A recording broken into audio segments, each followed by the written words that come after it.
Bismillahirrahmanirrahim. Assalamualaikum warahmatullahi wabarakatuh. Alhamdulillahi rabbil alamin. Wassalatu wassalamu ala asyrafil anbiya'i wal mursalin wa ala alihi wa ashabihi ajma'in. Subhanaka la ilma lana illa ma 'allamtana innaka antal alimul hakim. Rabbi shrah li sadri wa yassir li amri wahlul 'uqdatam min lisani yafqahu qawli, amma ba'd. Bapak Ibu sekalian, jamaah fardu zuhur yang dimuliakan oleh Allah tabaraka wa taala. Awal kata, mari kita puji Allah dengan setinggi-tingginya. Kita syukuri nikmat Allah sedalam-dalamnya. Hari ini kita sudah sampai pada tanggal 21 Sya'ban 1444 Hijriah. Maka dalam rangka suasana tarhib Ramadan, kultum atau tausiah qabla zuhur kita hari ini masih menyinggung berkaitan dengan pengertian-pengertian yang berkaitan dengan Ramadan itu sendiri. Bapak Ibu sekalian, kalau kita berangkat dari akar kata Ramadha yarmudu, Ramadan, Ramad, Ramda. Dia ada kata satu pecahan dari kata Ramad, itu adalah Ramda. Apa itu Ramda? Ramda itu orang Arab selalu mengatakan, diistilahkan kepada hujan yang sangat deras, dan itu terjadi setelah peristiwa badai debu di sebagian besar negara Timur Tengah. Di puncak-puncaknya musim panas, biasanya sekali setahun. Saya tahu pastinya di Mesir ya, karena 5 tahun saya di Mesir. Itu terjadi, itu tiba-tiba namanya badai debu. Angin kencang berputar-putar, ya miriplah badai, tapi bukan hujan yang diputar oleh angin, tapi adalah debu yang sangat halus yang biasanya menggunung di padang pasir sahranya Mesir. Berapa lama terjadinya badai debu? Paling sedikit itu sekitar 5 menit, bahkan ada 15 menit. Untuk SOP safety-nya kendaraan itu, kalau terjadi badai debu, semuanya harus berhenti, nggak boleh melaju satupun kendaraan di jalan raya, karena memang jarak pandang sangat dekat, 4 sampai 5 meter cuma jarak pandang. Apa yang terjadi ketika badai debu ini datang? Seluruh pohon, gedung, dan yang disentuh oleh badai debu ini berubah warnanya menjadi tanah coklat, persis warna tanah, warna padang pasir. Dan mungkin karena keseringan seperti itu, maka gedung-gedung pun hampir sepanjang tahun seperti itu warnanya. Nah, kalau orang datang pasca badai debu ini ke Mesir, dia akan heran, kayaknya orang Arab tidak punya selera ya, kok warnanya begini semua gitu. Padahal itu adalah akibat dari tempelan debu yang dibawa oleh badai tadi. Nah, tak berapa lama setelah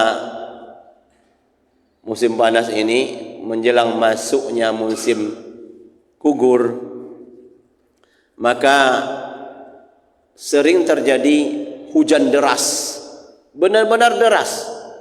Ya, kalau tempat kita kan justru tidak hujan, itu yang heran kita itu. Kalau di sana hujan itu menjadi sesuatu yang luar biasa. Orang sana ketakutan dengan hujan, bahkan dibarengi dengan halilintar. Kami yang jarang lihat hujan di situ, kadang-kadang kami mandi hujan di sana. Ya, karena memang ingat keadaan-keadaan dan situasi dan Indonesianya itu. Nah, hujan deras. Maka setelah hujan deras itu air pertama itu betul-betul untuk tanah tuh, meleleh dia di gedung-gedung itu seperti kita nyiram mobil yang pulang dari kebun siram gitu. Maka gitulah luar biasanya hujan itu menyiram debu yang menempel di gedung-gedung dan di daun-daun yang ada di Timur Tengah. Nah, tapi kalau diteliti dengan seksama, ternyata setelah hujan lebat yang disebut dengan bahasa Arab oleh orang Arab ramdo itu, hujannya cukup lebat, ya, deras sekali. Ternyata tidak semua pohon terbasuh, Pak. Pohon-pohon kecil yang terlindung oleh pohon-pohon yang besar, gedung-gedung yang mungkin terjepit di antara gedung-gedung yang tinggi, itu sama sekali tidak terbasuh, tetap saja berdebu sepanjang masa. Hujan lewat, hujan deras sudah selesai, dia tidak terbasuh sama sekali, tidak hilang debu dan kotorannya. Nah, ini korelasinya dengan Ramadan luar biasa ini. Dari akar kata ramdo, lalu apa korelasinya dengan Ramadan yang notabene adalah bulan yang mulia yang sangat ditunggu-tunggu oleh orang-orang yang beriman. Rasulullah SAW juga memberikan sinyal kepada kita. Dalam beberapa hadis dikatakan, ada hadis yang diriwayatkan oleh Jabir bin Samrah. Tatkala Rasulullah menaiki mimbarnya, lalu Rasulullah berkata di tangga pertama, amin. Tangga kedua, amin. Tangga ketiga, amin. Karena ini suasananya Jumat, nah sahabat tak bertanya langsung, tunggu dulu Nabi selesai solat Jumat, kenapa dia bilang amin? Semua penasaran, kepo dia. Tak pernah Rasulullah bilang amin naik tangga, sekarang kok naik tangganya pakai amin segala gitu. Akhirnya setelah solat Jumat, Nabi ditanya oleh para sahabat, ya Rasulullah, apa yang terjadi tadi? Kami tak pernah melihat engkau naik tangga bilang amin, amin. Maka Nabi menjawab, atani Jibril. Jibril tadi mendatangiku. Kata Jibril, raghima anf, celaka, sangatlah merugi. Siapa? Liman adraka Ramadan falam yughfar lahu. Orang yang mendapatkan bulan Ramadan, hidup dia di bulan Ramadan, tetapi Ramadan berlalu sementara dosanya tak terampuni. Qul amin ya Muhammad. Jibril memerintahkan kepada Nabi untuk membilang amin. Katakan amin wahai Muhammad. Maka aku qultu amin. Maka saya bilang amin katanya. Nah, itu ada tiga atau yang dua itu tidak bersentuhan dengan makna ini. Kita ambil yang penggalan pertamanya. Hadis kedua ini sangat masyhur di sini. Kam min shaimin, atau dalam redaksi yang lain, rubba shaimin laisa lahu min siyamihi ilal ju' wal atas. Banyak di antara orang yang berpuasa itu dia tidak mendapatkan apa-apa dari puasanya kecuali dia haus dan lapar. Padahal kan tujuan puasa itu bukan untuk berhaus-haus dan berlapar-lapar. Cuma cara berpuasa itu memang menahan dari yang membatalkan, salah satunya menahan makan dan minum. Bukan berlapar-lapar itu tujuan puasa. Caranya memang salah satunya adalah menahan dari makan dan minum. Kalau hanya haus dan dahaga serta lapar yang kita dapatkan, maka ini namanya puasa yang zong, ya. Zong dia. Hilang targetnya, hilang kemuliaannya, hilang maknanya, hilang keagungannya. Sementara gedung-gedung yang lain kembali fitrah, kembali kepada warna aslinya karena tersiram habis oleh air hujan yang begitu deras. Tapi ada gedung yang tak tersiram sama sekali. Orang lain mendapatkan maghfirah setelah Ramadan, dia tidak mendapatkan maghfirah. Orang lain mungkin mendapatkan utaqa'u minan nar, orang-orang yang merdeka dari api neraka, tapi dia tidak. Orang lain mendapatkan predikat takwa karena Ramadan, dia tidak. Ini kan merugi sekali. Wajar kalau bahasanya raghima anf. Ya, celaka ini artinya Pak. Kalau raghima anf artinya celaka. Termasuk sangat merugi ini orang yang sudah diberi kesempatan oleh Allah untuk hidup dan membersamai Ramadan, tapi sampai berakhir pun Ramadan, puasa tak mampu merubah apapun dalam kehidupannya. Kira-kira apa penyebabnya? Di antaranya satu, mungkin di dalam menjalankan puasa kita melanggar pantangan puasa. Ada 4 pantangan puasa, Bapak Ibu sekalian.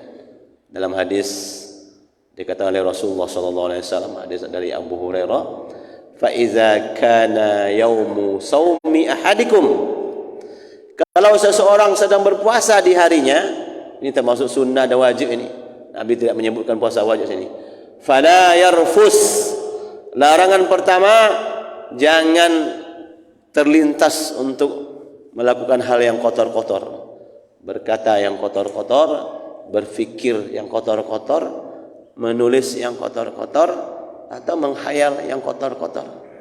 Enggak boleh. Mesti dijaga itu semuanya. Ya. Dan ini pantangan pertama. Enggak boleh kita. Wala yaskhab, enggak boleh menghardik. Jadi lidah dijaga dari berkata kotor, juga dijaga dari menghardik dan memaki-maki orang. Wala yajhal. Ini juga tidak boleh berperilaku atau bersikap dalam keadaan berpuasa itu seperti orang yang apa namanya, jahil ini ketikanya bodoh ya. Apa ya, lebih tepatnya tidak menggunakan kesempatan yang benar-benar berharga ini untuk hal-hal yang bermanfaat sesuai dengan makna dan yang dituntut oleh Ramadan. Malah habis waktu untuk hal yang sia-sia. Dia puasa memang, tapi kerjanya tidur aja gitu. Habis sahur tidur, bangun subuh tidur lagi. Mau salat zuhur dibangunkan lagi, mau salat asar dibangunkan lagi. Menjelang berbuka main HP aja dia, YouTube gitu, atau TikTok gitu.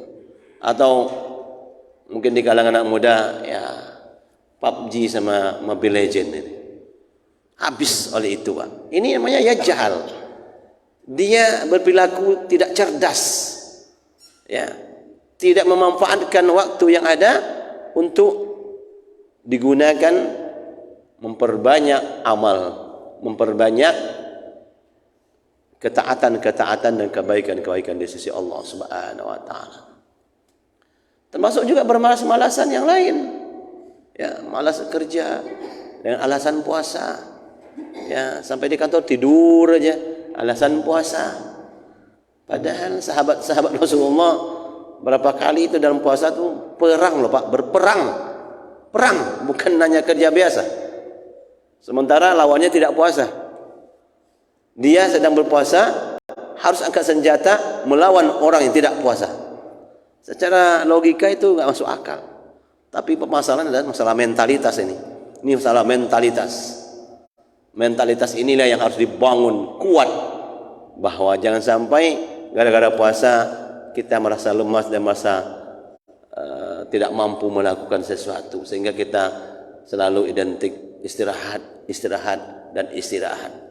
Ya, padahal sejatinya puasa itu cuma tak makan siang loh Pak. Ya, makan pagi kita lebih pagi dari hari biasa. Makan malam lebih cepat pada malam biasanya. Cuma tak makan siang, itu saja. Ya kan? Cuma tak makan siang saja. Apakah karena ini kita akan lemas? Tidak. Lemas itu karena dugaan kita. Wah, puasa ini lemas. Ya lemas. Nah, yang keempat pantangannya adalah wa in syatamahu ahadun au qatalahu. Kalau dia dimaki oleh orang lain, dipancing emosinya atau dipancing untuk berkelahi, kul fi nafsihi Allahumma inni sha'im maratain. Bisikkan ke dalam hati kita untuk tidak meladeni orang-orang yang seperti itu. Ucapkan, wah saya sedang puasa ya Allah, saya takkan lawan pancingan-pancingan yang tidak berharga seperti ini. Bukankah ibadur rahman dalam surah Al-Furqan itu, wa idza khatabahumul jahilun qalu salama. Orang hamba Allah yang sejati itu tak pernah melayani cakap-cakap orang yang jahil, cakap-cakap preman, Tidak ada yang layani. Karena justru as-sur'a atau al-qawi, yang kuat dan yang bagak itu adalah allazi amsaka nafsahu indal ghadab. Orang yang bisa mengontrol emosinya saat dia mampu untuk marah. Yang bisa menahan dirinya di saat dia mampu untuk marah, lalu dia tak jadi marah. Inilah kata Rasulullah orang yang kuat dan bagak itu. Ya, tapi kalau dipancing dikit bayarnya lebih besar, itu bukan bagak sebenarnya, emosional itu orang, temperamen namanya. Lalu dia bilang, saya pantang dihargainya Ustaz. Kalau ditawar saya bayar mahal daripada itu. Nah, ini sebenarnya bukan bagus. Rasulullah tidak seperti itu mengajarkan kita, tapi Rasulullah menyuruh kita lebih bisa menetralisir, mengurangi dan bahkan menahan emosi saat kita mampu untuk melaksanakannya. Barangkali inilah 4 pandangan yang harus kita jaga terus nanti sebagai bekal kita untuk memasuki Ramadan, agar Ramadan nanti ketika datang kita benar-benar termasuk orang-orang yang dipilih oleh Allah untuk menikmati semua hidangan-hidangan spesial dari Allah Subhanahu wa taala. Amin ya rabbal alamin. Fa'tabiru ya ulil albab la'allakum turhamun. Wassalamu alaikum warahmatullahi wabarakatuh.